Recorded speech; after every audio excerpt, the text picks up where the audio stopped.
పారిశ్రామిక అభివృద్ధిలో ఆంధ్రప్రదేశ్ని దేశంలోనే నెంబర్ 1 స్థానంలో నిలబెట్టాలనేటువంటి లక్ష్యంతో పనిచేస్తూ ఉంది కూటమి ప్రభుత్వం.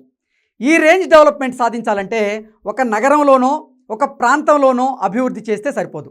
రాష్ట్రంలోని అన్ని ప్రాంతాలు టాప్ లెవెల్లో డెవలప్ అవ్వాలి. ప్రస్తుతం ముఖ్యమంత్రి చంద్రబాబు అదే పని చేస్తూ ఉన్నారు. శ్రీకాకుళం నుంచి అనంతపురం వరకు రాష్ట్రంలోని 10 ప్రధాన నగరాల్లో అభివృద్ధిని వికేంద్రీకరిస్తూ ఉన్నారు. ఒక్కో సిటీలో ఒక్కో పరిశ్రమ, ఒక్కో ప్రాంతంలో ఒక్కో రంగానికి ప్రాధాన్యమిస్తూ రాష్ట్ర సర్వతోముఖాభివృద్ధికి పాటుపడుతూ ఉన్నారు.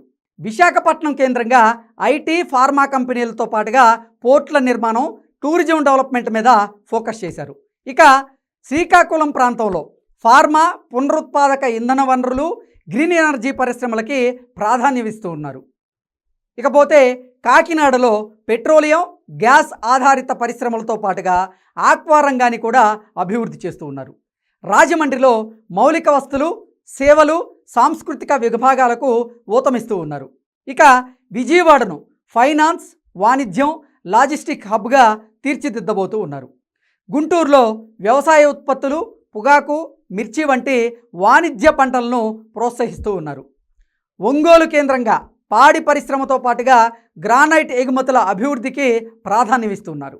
ఇక నెల్లూరులో పోర్టులతో పాటుగా పారిశ్రామిక కారిడార్లు, ఇండస్ట్రియల్ హబ్స్ని డెవలప్ చేస్తుండగా తిరుపతి కేంద్రంగా ఎలక్ట్రానిక్ పరిశ్రమలు, టెంపుల్ టూరిజం, ఉన్నత విద్యా కేంద్రాలను అభివృద్ధి చేస్తూ ఉన్నారు.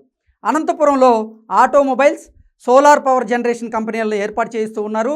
అలాగే ఉత్తరాంధ్ర, గోదావరి జిల్లాలు, కృష్ణా గుంటూరు ప్రాంతం, దక్షిణాంధ్ర, రాయలసీమ ఇలా రాష్ట్రంలో ఎక్కడ చూసినా పారిశ్రామిక అభివృద్ధిని పరుగులు పెట్టించడానికి ప్రయత్నం చేస్తున్నారు నారా చంద్రబాబు నాయుడు. కూటమి ప్రభుత్వం కష్టానికి రానున్న 3 ఏళ్లలో ఫలితం కనిపించేటువంటి అవకాశం అయితే స్పష్టంగా ఉంది. అప్పటికీ ఆంధ్రప్రదేశ్ ముఖ చిత్రమే మారిపోతుందని అయితే చెప్పచ్చు.